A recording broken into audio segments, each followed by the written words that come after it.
오늘 저는 마태복음 24장 32절에서부터 51절의 말씀을 가지고 주님 오심을 준비하는 삶이라는 제목을 통하여 여러분과 함께 말씀을 나누고자 합니다. 오늘 아침에 갑작스럽게 대피령이 내렸다고 합니다. 저는 핸드폰을 확인하지 않아서 나중에 알게 됐지만 그로 인해 많은 사람이 혼란에 빠졌다고 합니다. 그래서 나중에 오보령이 다시 오기도 했습니다. 그런 가운데 대피령에 대한 사람들의 생각도 다양하게 나왔다고 합니다. 갑작스러운 경계 경보에 어떻게 대처해야 하는지 잘 몰랐다고 하는 사람도 있었고, 대피령은 왜 내렸는지 자세히 알려주지 않고 무조건 대피만 하라고 했다고 해서 화가 난 사람도 있었습니다. 그리고 어떤 사람은 이러한 것은 위험한 상황이 있다고 판단되기 때문에 혼란이 있더라도 꼭 해야 한다고 하는 사람도 있었습니다. 여러분은 어떻게 대처하셨습니까? 이번 경계 경보는 북한의 위성 발사를 주장하며 미사일을 발사했기 때문이라고 합니다. 그런데 북한의 미사일 발사는 실패로 돌아갔습니다. 그렇다 하더라도 북한이 위성을 발사했다는 것은 국제사회에서 규탄하는 것입니다. 그리고 규탄을 받고 있습니다. 가까운 일본은 오키나와 주민들에게 대피령을 내려서 그 미사일이 발사됐을 때 대피를 했다고 합니다. 이는 북한이 위성이라고 말하지만 발사체에 위성을 실으면 위성 발사체가 되는 것이고, 발사체에 위성이 아닌 폭탄이나 핵을 싣게 되면 핵폭탄, 또 그리고 대륙간 탄도 미사일이 되기 때문입니다. 그러니 발사체에 무엇을 실었는지 확인할 수가 없으니 국제사회에 위협이 된다고 하는 것입니다. 그리고 이 김정은은 이야기를 합니다. 이거는 방어용이 아니고 우리를 건드리면 언제든지 이 버튼을 누를 수 있다고 합니다. 그러니 국제사회를 위협하는 것입니다. 만약 발사체에 핵무기를 싣거나 폭탄을 실었다면 문제는 간단하지가 않습니다. 만약 북한의 공격이 예상된다면 앞으로 공격이 일어날 것이라고 예상이 된다고 하면 1분간 사이렌 소리가 울린다고 합니다. 사이렌 소리가 쭉 1분간 울려요.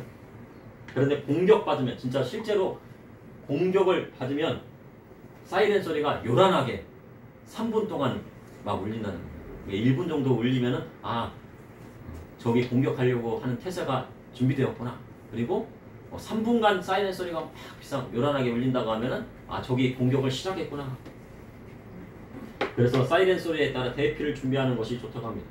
그럼 외부로부터 미사일 공격을 받는다면 가장 안전한 곳은 어디일까요? 예, 지하철입니다. 지하철로 들어가는 것이 가장 안전하다고 합니다. 왜냐하면 이 지하철은요 아주 깊기 때문입니다. 깊은 곳에 있고 그리고 환기도 더 잘 되고 많은 사람이 들어갈 수 있기 때문입니다. 지상에 있는 것은 위험하고, 만약 지하철이 멀다면 어디로 가야 할까요? 가까운 지하 주차장으로 들어가야 됩니다. 지하 주차장이 있는 곳이 있다고 하면 어디인지를 확인한 다음에 아파트나 아니면 지하로 들어가는 것이 가장 중요합니다. 지하 주차장으로 가야 되고, 그리고 지하는 깊고 넓은 것이 좋다고 합니다. 그리고 고층에 사는 사람은요 엘리베이터를 이용하지 말고 계단을 이용해야 한다고 합니다. 만약에요 미사일 공격을 받게 되면 엘리베이터가 전기나 이런 것들이 멈추게 되면 거기에 갇히게 됩니다. 그러면 누구도 구해줄 수가 없습니다. 그러니 엘리베이터를 이용하지 말고 계단을 이용해야 합니다. 만약에 화학 무기를 사용한 경우에는 호흡기를 보호하고 대피를 해야 합니다. 방독면이나 아니면 물수건으로 이렇게 코와 입을 막고 그 다음에 내려오는 것입니다. 그리고 대피할 때는 구급약품과 식량 그리고 손전등을 준비하는 것이 중요하답니다. 그리고 조그마한 라디오 같은 것도 준비하는 것이 좋습니다. 가정에 상비를 하고 있나요? 그렇게 만약에 그런 사태가 일어난다고 하면 그렇게 됩니다. 그리고 어린이들은 부모님의 연락처나 주소를 항상 숙지하고 써야 됩니다. 어리더라도 부모님 성함이라든가 아니면은 부모님 핸드폰, 주소, 그리고 자기가 어느 학교에 다니는지 어느 어린이집에 다니는지 꼭 숙지를 해야 합니다. 그렇지 못하다고 하면 부모님께서 명찰에다가 그것을 잘 기입해가지고 목에다 걸어주는 것도 좋은 방법입니다. 그런데 정말로 북한이 핵 공격을 했다고 가정하면 대피할 시간이 없습니다. 핵무기가 떨어진 곳에 있는 아파트는요 모두 녹아내리고요 창문은 다 깨집니다. 그러니까 아파트는요 절대 리스크가 안 돼요. 창문이 다 깨지기 때문에. 그리고 아파트 자체도 1억 8천만 도란 되는 순식간에 갑자기 올라가기 때문에 아파트에 있는 철근이 다 이렇게 흐물흐물해져 갖고 무너져 내린다고 합니다. 그래서 이번에 용산에 있는 주민들 중에서는 안내 문자를 받고 곧바로 대피한 사람도 있었다고 합니다. 만약 핵 공격이 있었다면요, 대피한 사람만 1분 안에 대피한 사람만 살아남고 대피하지 못한 사람은요 다 죽었다고 합니다. 사망했다. 핵 공격이 있으면 1분 안에 지하로 내려가야 합니다. 그리고 지하로 내려가면 3개월 동안 그곳에서 나오지 말아야 한다고 합니다. 왜냐면요, 핵폭발로 인한 방사능과 그 낙진이 있기 때문입니다. 그래서 3개월 동안은 그곳에서 먹고 자고 입고 뭐 대소변을 다 그 지하에서 해결해야 됩니다. 그리고 3개월 후에도 라디오를 통해서 정상이 됐다는 것을 알고 그 다음에 나온다고 합니다. 이번 대피령은요, 사람들 사이에 어떻게 해야 하나 하면요, 손을 쓰지 못하는 사람이 많았다고 합니다. 근데 이거 진짜 사실이라고 하면요, 어떻게 했습니까? 대피했겠습니까? 못했겠습니까? 사람들이 우왕좌왕했겠죠. 그렇죠? 근데 이것이 오버형이라고 했으니까 아무튼 그렇습니다. 만약 이것이 실전이라면요, 생존한 사람은 많지 않았을 것이라고 저는 판단이 됩니다. 그래서 저도 전화가 왔더라고요. 1시간 전에. 집에서 이거 어떻게 해야 되냐고. 그럼 제가 1시간 전에 뭐라고 얘기를 하겠습니까? 뭐를 1분 안에 그것을 대처해야 되는데 저한테 연락을 한다고 해서 그것이 대처가 되겠습니까? 그래서 미리 대비하고 있어야 되는 것입니다. 어떤 상황이 온다고 해도 미리미리 준비하고 해야 됩니다. 오늘 본문을 보니 무화과 나무의 비유가 나옵니다. 이는 주님의 재림의 때에 대해서 말씀하신 것입니다. 그런데 주님의 재림은요, 번개가 서에서 동을 번쩍하는 것처럼 순식간에 일어나는 것입니다. 그래서 미리 대비하지 못한 사람들은 주님의 재림을 맞이할 수가 없는 것입니다. 이를 통해 이 시대를 살아가는 저와 우리 성도들에게 하시는 하나님의 말씀은 무엇인지 여러분과 함께 나누고자 합니다. 첫째, 주님 오심을 준비하는 삶은 하나님의 말씀을 따라가는 삶입니다. 마태복음 24장 32절에 무화과 나무 비유를 배우라. 그 가지가 연하여 지고 그 잎사귀가 되면 여름이 가까운 줄 아나니. 성경에는 무화과 나무에 대해서 많이 나옵니다. 무화과는 팔레스타인 지역의 대표적인 식물입니다. 그래서 무화과 열매를 맛보셨습니까? 무화과 열매는요 아주 달고 맛이 있습니다. 예. 무화과는요 꽃이 없습니다. 그런데요 이 열매 안에 꽃이 들어있습니다. 그래서 이 열매를 먹는 것은 무화과의 꽃을 먹는 거랑 또 같은 것입니다. 그리고 열매 안에 꽃이 핍니다. 그런데 성경에 무화과는요 번영을 나타나기도 하고 때로는 심판을 나타나기도 합니다. 무화과 나무가 풍성하게 되는 거, 열매가 많이 맺히는 거는요 하나님의 축복이고 번영이지만 또 그런데 무화과 나무가 막 말라가지고요 열매가 없으면 어떻게 됩니까? 심판을 뜻하는 것입니다. 창세기 3장 7절에 보면 아담과 하와가 선악과를 먹고 불순종의 죄로 인하여 벗은 줄로 알고 부끄러워 무화과 나무 잎을 엮어서 가렸다고 합니다. 그런데 무화과 나무 잎은요 잘 아시겠지만 무화과 나무 잎으로 가린다고 해서요 잘 가려지는 것이 아닙니다. 보면요 이렇게 널찍한 이파리가 아니고 이게 손가락처럼 이렇게 비어 있는 곳이 많습니다. 그러니 가려지겠습니까? 사람의 죄는요 무화과 나무 잎으로 가린다고 가려지는 것이 아닙니다. 그래서 여호와 하나님께서 무엇으로 아담과 하와를 입히셨습니까? 예, 창세기 맞습니다. 창세기 3장 21절에 여호와 하나님이 아담과 그 아내를 위하여 가죽옷을 지어 입히시니라 하셨습니다. 가죽옷을 입혔다는 것은 동물의 희생을 뜻하는 것입니다. 피 흘림이 있어야지 죄의 사함을 받는다는 것입니다. 그래서 하나님께서 동물을 희생시켜서 그의 가죽을 통해서 아담과 하와의 수치를 가려준 것입니다. 그래서 유대인들은요 선악과가 무화과일 거라고 생각을 한다고 합니다. 그러나 이 선악과가 무화과일지는 알 수 없습니다. 이스라엘 지역에 열리는 무화과는요 1년에 2차례 열매를 맺는다고 합니다. 6월절쯤에 맺히는 첫 열매는요 파게라고 합니다. 그래서 우리도 시골에 가보니까 정말 못 먹게 생긴 조그만한 이런 무화과가 열렸더라고요. 그러니까 처음에 열리는 거 이것을 파게라고 합니다. 그리고 이 조그만한 열매가 열리고 이것을 파게라고 하는데 그 다음에 열리는 무화과를 테에나라고 합니다. 그러나 우리나라에서는 이 모든 무화과 열매를 다 무화과라고 얘기를 합니다. 그런데 테에나에 비해 그러니까 처음 열리는 열매에 비해 후에 열리는 열매가 더 풍성하고 맛있고 달습니다. 그래도요, 여름 과일을 먹지 못하는 가난한 농부들은 초여름에 열리는 조그마한 파게를 기다리다가 먹을 것이 없으니까 이 파게라도 먹고 싶은 마음에 파게가 열릴 때가 언제인가라고 기다린다고 합니다. 주님의 공생의 기간에 두 선교센터를 거점으로 활동하셨는데, 하나는 베드로의 장모님이 있었던 가버나움 센터가 있었습니다. 그리고 다른 하나는 베다니 라사로의 집이었습니다. 베다니는 번역하면 무화과 마을로 번역된다고 합니다. 그래서 이 베다니는 무화과 마을이라는 그런 뜻도 있다고 합니다. 그래서 마가복음 11장에 보면 13절에 14절에 보면 종료주일에 예루살렘에 입성하신 다음에 무화과 때가 아님에도 불구하고 예수님께서는 무화과 나무 열매를 찾으셨습니다. 근데 잎이 막 풍성한데요, 무화과 열매가 없어요. 근데 무화과도 보면은요, 잎이 너무 풍성하고 웃자라면 어떻게 합니까? 열매가 안 맺힙니다. 그러자 예수님께서 열매를 찾았지만요, 무화과 나무에서 무화과를 찾지 못하니까 저주하셨어요. 그랬더니 그 다음날 아침에 딱 보니까 제자들이 그것이 뿌리채 말라 있는 것을 보고 예수님께 말씀드렸습니다. 그랬더니 예수님께서 뭐래요?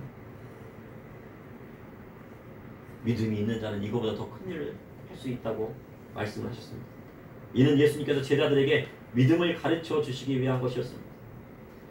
무화과는요, 채취한 후에 직접 먹을 수 있지만 무화과는요, 말리면 당도가 높아집니다. 그러니까 처음에 이렇게 딱 따가지고 먹으면 맛있죠. 근데 이것을 말려서 먹으면 꼭 꿀같이 답니다. 그래서 영양이 많은 과일을 할 수 있습니다. 그래서 히스기야는요, 이 무화과를 그 환부에 딱 붙이자, 그 종기가 있었나 보죠. 근데 거기에 딱 붙이자요, 나았습니다.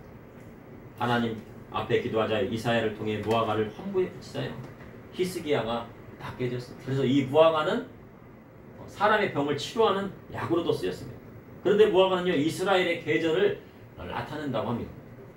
3월과 4월에 말랐던 가지가 연하여지고 잎이 돋기 시작합니다. 그러니까 3, 4월에는 이 말랐던 가지가 어떻게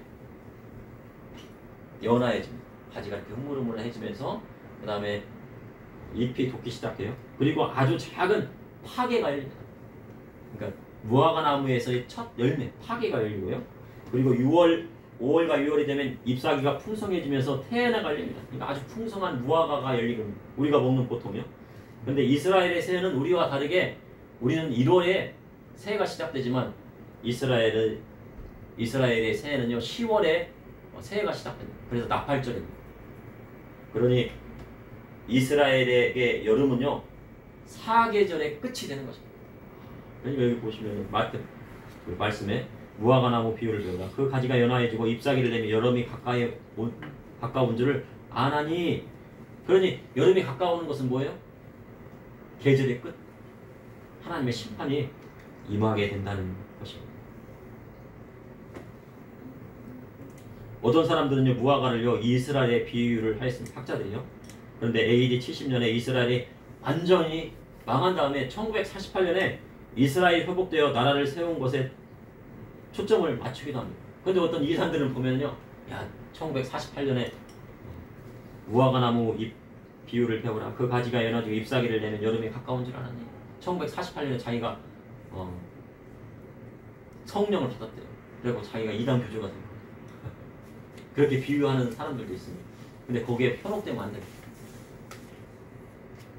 그리고 1948년을 기준으로 해가지고 그 잎사귀가 연하여지고 잎이 돋는 것, 바로 이스라엘의 회복을 뜻한다. 그래서 한 세대가 지나기 전에 예수님이 오신다고 생각해서 한 세대는 30년, 40년이라고 그래가지고 1992년을 예수님의 재림의 때로 이야기하기도 했습니다. 그것도 이단입니다.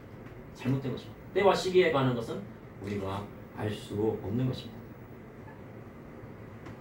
그러니 잎사귀를 내고 연하해지고 잎사귀를 내는 것은 무엇입니까? 바로 이스라엘의 3월과 4월을 나타내는 것입니다. 근데 이제 여름으로 가까이 가는 것이죠. 여름으로 가까이 가는 것입니다. 다시 오실 예수님은요, 어떻게 오십니까? 내가 그리스도시고 내가 예수님이야 하면 뭡니까? 사람이 이단이 되는 것입니다. 어린이 여러분, 어떤 사람이 와서 내가 예수님이야 그럼 뭡니까? 잘못됐습니까? 잘못되지 않았습니까? 잘못됐죠. 예, 그것만 알면 돼요. 사람이 와가지고요, 내가 예수님이고 내가 그리스도야 그러면요, 아, 저 사람은 잘못됐구나, 이단이다. 이단은 무슨 뜻이에요? 그렇습니다. 예. 다를리. 어린이 여러분, 자 따라해보세요. 다를리 끝단. 끝단이에요. 그러니까 처음은 똑같아요. 처음은 똑같은데 뭐가 달라요? 끝이 달라요. 예. 성경을 막 다 이야기하고요, 성경을 막 다 말하지만요, 그 열매가 다르다는 거예요. 끝이 다른 거예요. 다시 오실 예수님은 호령과 천사장의 소리와 하나님의 나팔 소리로 친히 하늘로 강림하시는 것입니다. 우리 주님의 구름을 타고 공중 강림하시는 것입니다. 그러니 이 땅에 자신이 재림 예수라고 하면은 다 거짓되는 거예요. 그리고 그 열매를 보면 어떻게 해요? 다 가정을 파괴시켜줘. 부모님을 향하는 마음을 빼앗아 나가요. 이단 교주에게 막 그 마음을 빼앗기도 해요. 가정이 파탄나게 만드는. 그 열매가 어때요? 다르죠, 그렇죠? 주님께서 원하시는 열매가 아닙니다. 그리고 주님이 오실 때는요, 이방인의 충만한 수가 차야 하는 것입니다. 이방인의 충만한 수. 예수 믿는 사람이 전 세계적으로요, 충만한 수가 차야 돼요. 그리고 유대인 중에 많은 사람들이 그리스도께 돌아와야 됩니다.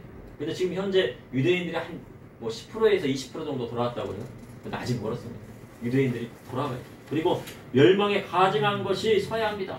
이는 적그리스도의 출현을 뜻하는 것입니다. 마태복음 24장 36절에 그러나 그날과 그때는 아무도 모르나니 하늘의 천사들도 아들도 모르고 오직 아버지만 아시느니라. 유대인의 결혼식에서 약혼한 신부집에 가는 날은 누가 정합니까? 신부 아버지가 정하는 것이 아니고요, 신랑의 아버지가 정합니다. 시아버지가 정하는 거예요.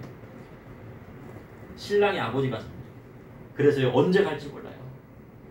주님 이 땅에 오실 때는요, 오직 하나님만 아시는 것입니다. 그래서 항상 깨어 있어야 합니다. 깨어있는 삶이란 하나님의 말씀대로 살아가는 삶을 말하는 것입니다. 그러므로 주님의 오심을 준비하는 사람은 하나님의 말씀대로 따라가는 삶이라 할 수 있습니다. 둘째, 주님 오심을 준비하는 사람은 깨어있는 삶을 뜻합니다. 마태복음 24장 37절에 노아의 때와 같이 인자의 마음도 그러하니라 하셨습니다. 그러면 노아의 때에 무슨 일이 일어났을까요? 사람들이 먹고 마시고 장가들고 시집갔다고 성경은 기록하고 있습니다. 그러면 먹고 마시고 장가들고 시집가면 안 될까요?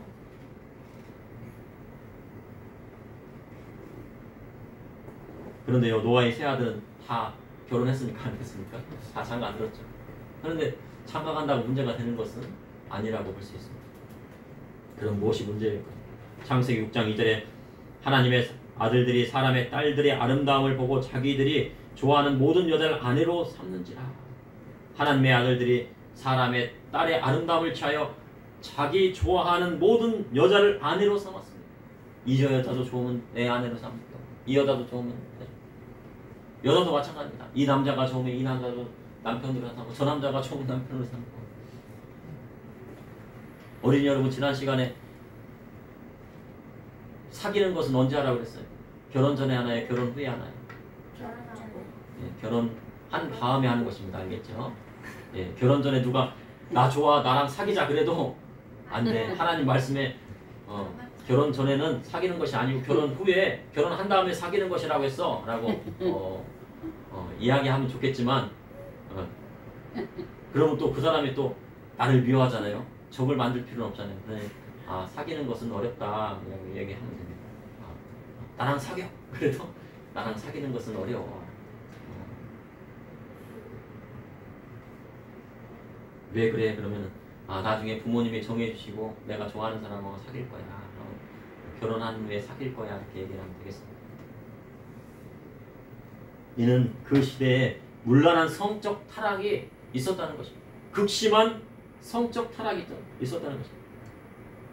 그러나 그러한 극심한 성적 타락 속에서도 하나님 말씀대로 가정을 이루고 하나님 뜻대로 살아간 사람이 있었는데, 그들이 바로 누구였습니까? 노아와 노아의 가족들이었어요. 세상 사람들은 다 자기 뜻대로 살아가고 자기가 좋아하는 여자 다 만나가지고 장가가고 자기가 좋아하는 남자 다 만나서 시집 가는데 노아의 가족만큼은 하나님이 정해주신 짝과 만나서 결혼하고 그 사람을 사귀고 사랑했습니다. 홍수전에 노아가 방주에 들어가기 전까지 먹고 마시고 자기가 좋아하는 대로요 여러 사람과 세상 사람들이 여러 사람과 장가가고 시집 갔다는 이야기입니다. 그런데 비가 내리고 홍수가 나기 시작하자 방주의 문이 닫혔습니다. 방주의 문은 노아가 닫았을까요? 하나님께서 닫으셨어요. 성경에 보면 하나님께서 노아의 방주의 문을 닫으셨다고 기록하고 있습니다. 그런데 세상 사람들은 홍수가 나서 그들이 다 멸하기까지 깨닫지 못했습니다. 그런데 인자의 임함도 그러하리라고 주님께서 말씀하셨습니다. 그럼 왜 하나님께서 노아의 때에 세상을 물로 심판하셨을까요? 창세기 6장 5절에서 6절에 보면 여호와께서 사람의 죄악이 세상에 가득함과 그의 마음으로 생각하는 모든 계획이 항상 악할 뿐임을 보시고 땅 위에 사람을 지으셨음을 한탄하사 마음에 근심하시고 세상에 죄악이 가득하고 그 마음 가운데 생각하는 모든 계획이 항상 악할 때 땅에 심판이 오는 것입니다. 그럼 땅이 문제입니까? 사람이 문제입니까? 네, 사람이 문제예요. 그런데 7년태의 환난은 노아의 홍수 때와 같이 전 세계적으로 오는 하나님의 심판입니다. 우리 주님 철장 권세를 가지고 세상을 심판하러 공중 재림하시는 것입니다. 그날을 기대하십니까? 고대하십니까? 기대하고 고대하셔요. 마태복음 24장 40절에 그때 두 사람이 밭에 있으며 한 사람은 데려가고 한 사람은 버려둠을 당할 것이요. 두 사람이 밭에 있습니다. 두 사람이 밭에 간 이유는 무엇입니까? 기도하러 갔습니까? 아니면 말씀 공부하러 갔을까요? 두 사람이 밭에 간 이유는 무엇입니까? 예. 두 사람이 밭에 간 이유는 일하러 갔습니다. 풀도 뽑고 채소에 물도 주고 집으로 가져갈 야채도 수확하고 보리도 잘 자라는지 봐야 되고 보리도 심었는데 어떻게 해야 되는지 잘 보고 그런데요 한 사람은 데려가고 한 사람은 버려둠을 당했다고 주님 말씀하셨습니다. 마태복음 24장 41절에 두 여자가 맷돌질을 하고 있으며 한 사람은 데려가고 한 사람은 버려둠을 당할 것이니라. 두 여자가 맷돌질을 하고 있었습니다. 두 여자가 왜 맷돌질을 하고 있었을까요? 무엇을 맷돌질을 하는 거는요 밀을 까불거나 밀 껍질을 벗기거나 아니면 밀을 추출을 해가지고 밀을요 이 맷돌에다 갈아가지고 가루를 만든 다음에 빵이나 떡을 만드는 겁니다. 그럼 빵이나 떡을 만들어서 누굴 주려고 할까요? 자녀들에게 주겠죠. 가족들이 같이 먹기 위해서 그렇죠. 사람이 밭에서 일하는 것은요 가족을 먹여 살리기 위한 것입니다. 그리고 맷돌질을 하고 있는 것도 식구들을 먹이기 위한 것입니다. 주님의 세례는 삶의 현장에서 온다는 것입니다. 그런데 이단들은 어떻게 해요? 야 아니야 나만 따라와 그러면서 교회에다가 막 그냥 교회가 아니죠 이단의 그런 무리들에게 묶여놓고 그렇게 하죠. 그러니 주님의 오심을 준비한다는 것은요 가정을 내팽개치고 교회에 살며 주님 내팽개치고 교회에 살면서요 말로는 주님 원하시는 뜻을 살아간다고 이렇게 얘기를 하지만 주님께서 원하시는 그 뜻을 모르는 것입니다. 이렇게 임박한 재림을 주장하며 삶의 현장을 내팽개친 성도들에게 사도 바울이 한 말씀이 무엇입니까? 일하기 싫거든 먹지도 말라는 것입니다. 사람은 일을 해야 먹을 것을 먹는 것입니다. 일하지 않고 가정을 돌보지 않고요. 그러면은요 불신자보다 악하다고 사도 바울은 말씀하고 있습니다. 오늘 사이렌이 올렸잖아요. 야 언제 막 이 경계 공부가 울릴지 모르니까 밥도 안 하고 직장도 안 가고 학교도 안 가고 그럼 되겠습니까? 안 되겠죠. 그럼 학생들에게 일은 무엇입니까? 네, 맞습니다. 어린 여러분 학생들에게 일은 뭐예요? 공부입니다. 아버지가 밖에 나가 열심히 일하면요 자녀는요 집에서 열심히 공부해야 됩니다. 아버지가 8시간 동안 열심히 밖에 나가서 일을 하신다고 하면은 학생들은 어떻게 돼요? 8시간 동안요 공부를 열심히 해요. 그런데 공부하는 것이요 쉬운 일이 아닙니다. 그러나 밖에 나가 돈 버는 일보다는요 쉽습니다. 그러면 학생이 왜 공부를 해야 합니까? 학생이 공부하는 것은 하나님의 이름을 높여드리고 영광 돌리기 위한 것입니다. 그리고 학생이 열심히 공부하면 부모님을 높여드리는 것과 같기 때문입니다. 잠언 1장 7절에서 8절에 여호와를 경외하는 것이 지식의 근본이오를 미련한 자는 지혜와 훈계를 멸시하느니라. 내 아들아 내 아비의 훈계를 들으며 내 어미의 법을 떠나지 말라. 이는 머리에 아름다운 칸이요 내 목에 금사슬이라 하셨습니다. 셋째, 주님 오심을 준비하는 삶은 항상 깨어 주님 오심을 기다리는 것입니다. 마태복음 24장 41에서 44절에 그러므로 깨어 있으라. 어느 날에 너희 주가 임할는지 너희가 알지 못한 민이라. 너희도 아는 바니 만일 집주인이 도둑이 어느 시각에 올 줄을 알았더라면 깨어 있어 그 집을 뚫지 못하게 하였으리라. 이러므로 너희도 준비하고 있으라. 생각하지 않을 때 인자가 오리라. 예수님께서 주님 오실 때는 사람들이 알 수 없다고 말씀하셨습니다. 집에 도둑이 들게 되면요 도둑이 언제 왔는지 잘 모릅니다. 도둑은 언제 와요? 보통요 밤에 옵니다. 밤에 몰래 오는데 요즘에는요 낮에도 온답니다. 시골에 가면요 낮에 몰래 와가지고 창고에 있는 뭐 쌀이나 뭐 야채라든가 이런 거 뭐 마늘이라든가 고추 같은 거 훔쳐간다고 합니다. 그래서 언제 올지 몰라요. 밤에 올지 낮에 올지 모릅니다. 근데 보통 도둑은 밤에 옵니다. 밤에 오면 어떻게 해요? 사람들이 잠을 자죠. 피곤하니까. 아유 자야 되겠다. 도둑이 오는 것을 모르고 도둑을 맞는 것입니다. 만약 집에 도둑이 언제 올지 안다면 도둑이 오는 시점에 준비했다가 도둑을 잡거나 집에 들어오지 못하게 할 것입니다. 그러나 도둑은 언제 올지 모릅니다. 그래서 항상 보안에 힘을 써야 됩니다. 도둑이 뚫지 못하도록 해야 됩니다. 그런데 주님의 오심도 이러하다고 말씀하고 계십니다. 그래서 마태복음 24장 45절에 충성되고 지혜 있는 종이 되어 주인에게 그 집 사람들을 맡아 때를 따라 양식을 나누어 줄 자가 누구냐. 칭찬받는 종은요 충성되고 지혜로운 종인 것입니다. 칭찬받는 종은 충성되고 지혜로운 종입니다. 주인에게 충성되고 주인의 뜻을 따라서 지혜롭게 행하는 종이 바로 칭찬받는 종입니다. 그러면 충성되고 지혜 있는 종이란 무엇입니까? 여기 보니 충성되고 지혜로운 종은 그 집 사람들을 맡아 때를 따라 양식을 나눠주는 사람입니다. 그러니 주님 말씀대로 살아가며 선을 베푸는 사람이 될 수 있습니다. 그리고 그리스도의 복음을 전하는 사람도 영적인 양식을 전하는 사람도 충성되고 지혜로운 종이라 할 수 있습니다. 요한복음 5장 29절에 선한 일을 행하는 자는 생명의 부활로 악한 일을 행하는 자는 심판의 부활로 나오리라 하셨습니다. 그래서 사람들이 이 말씀을 딱 전하면요 싫어할 때가 있어요. 왜요?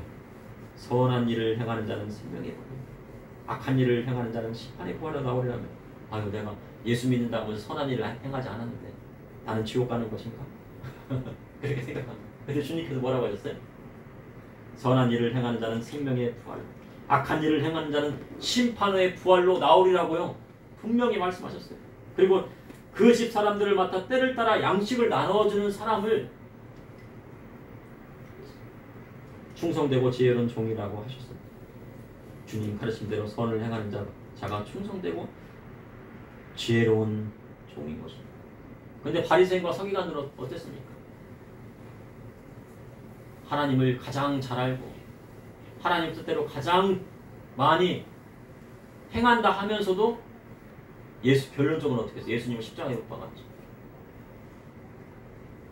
그리고 그들은 주님을 받아들이지 못했습니다. 주님 가르침대로 선을 행하는 자가 충성되고 지혜로운 종인 것입니다. 그러면 이러한 종에게 주시는 상은 무엇입니까? 마태복음 24장 46절에 주인이 올 때 그 종이 이렇게 하는 것을 보면 그 종이 복이 있으리로다. 내가 진실로 너희에게 이르노니 주인이 그의 모든 소유를 그에게 맡기라. 주인이 올 때요 종이 이렇게 선을 베풀고요 주님의 가르침대로요 행하면서요 그리고 때를 따라서 양식을 막 줘요. 영적인 양식도 주고 물질적인 어떤 그런 것들도 베풀고 막 그럽니다. 그러면 주인이 그에게 무엇을 맡긴다겠습니까? 그 모든 소유를 그에게 맡기려 하셨습니다. 그러면 그 모든 소유는 무엇입니까? 바로 하나님 나라의 유업인 것입니다. 그러나 악한 종은 주인이 도디 온다 하면서 동료를 때리고요. 술친구와 더불어 먹고 마십니다. 여기도 먹고 마신 게 나오네. 노아의 때도 뭐였어요? 씻자고 장가가고 먹고 마셨다고 했죠. 그런데 주인이 도디 온다고 해서 동료들을 때리고 아 주님 안 오실 거야. 세상 즐기면 살아야지. 인생 뭐 있어? 먹고 마시고 즐기자. 하고 하나님의 말씀대로 사는 사람까지 때리고요. 회방 놓습니다. 그런데 그 종의 주인이 생각지 않은 날 알지 못하는 시간에 주인이 이르게 될 것을 주님께서 말씀하셨어요.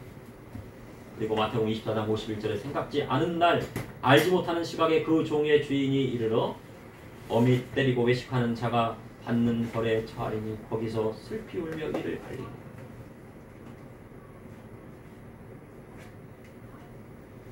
악하고 주님의 말씀대로 살지 않은 그런 종들은요 어미 때리고 외식하는 자가 받는 벌에 처한다고 했어요. 거기서 슬피 울며 이를 간다고 하고 있습니다. 거긴 어디입니까? 바로 지옥을 뜻하는 것입니다.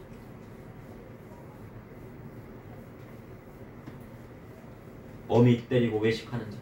외식하는 자의 대표적인 사례가 무엇입니까? 바리새인과 서기관들이었죠. 그들의 마음 가운데는요 입으로는 하나님 사랑한다 하면서 그 행동으로는요 하나님 그 마음으로는요 하나님 사랑하지 않고 외식했어요. 겉과 속이 다른 것입니다. 그러나 믿음의 성도는 저와 우리의 믿음의 성도님들은 겉과 속이 같아요. 하나님의 말씀대로 나아가야 하는 것입니다. 그리할 때 우리 주님 오심을 준비하는 삶이 되는 것입니다. 잠시 기도하시겠습니다. 사랑해 주님 오늘도 감사합니다. 이렇게 오늘 마태복음 24장의 말씀을 통하여 주님의 오심과 주님의 오심을 대비하는 삶이 무엇인지를 배웠습니다. 저와 우리 성도님들 주님 이 악한 시대 가운데 세상의 악을 따라가지 아니하고 오직 그리스도의 복음의 말씀대로 행하게 하여 주시고 주님 다시 오심을 준비하는 삶을 살 수 있도록 인도하여 주시옵소서. 곳곳에 이단들이 넘쳐나고 있습니다. 우리 어린이들 주님 악한 것을 구별할 수 있는 눈도 허락하여 주시고 저와 우리 성도님들에게 영적인 분별력도 허락하여 주시옵소서. 예수님의 이름으로 기도합니다. 아멘.